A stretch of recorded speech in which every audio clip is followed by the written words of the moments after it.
there are three major things that happen, irrespective of the therapeutic benefits. There are three things that people experience when they take the treatment. The first one is they relax, and we did mention that, you know, the autonomic nervous system is basically regulated, and it calms the whole nervous system down.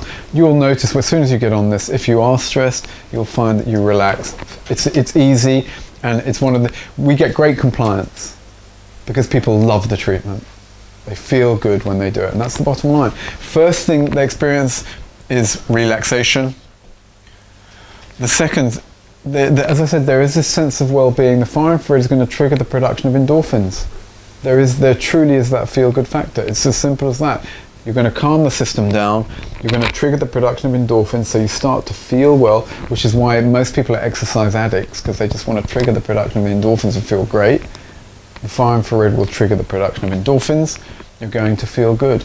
And if people have been chronically ill for many, many years, that is a major factor. Forget anything else. If we can change the way they feel, this is also very helpful for depression.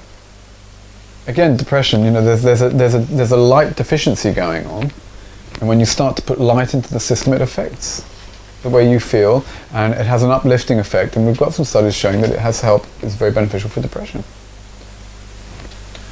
And finally, of course, as we mentioned, you're sending light into the cells of the body. You're energizing the system with the purest form of energy that the cells, or that the engines, the mitochondria, can absorb directly.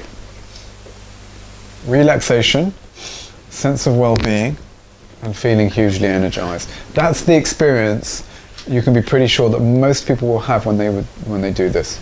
So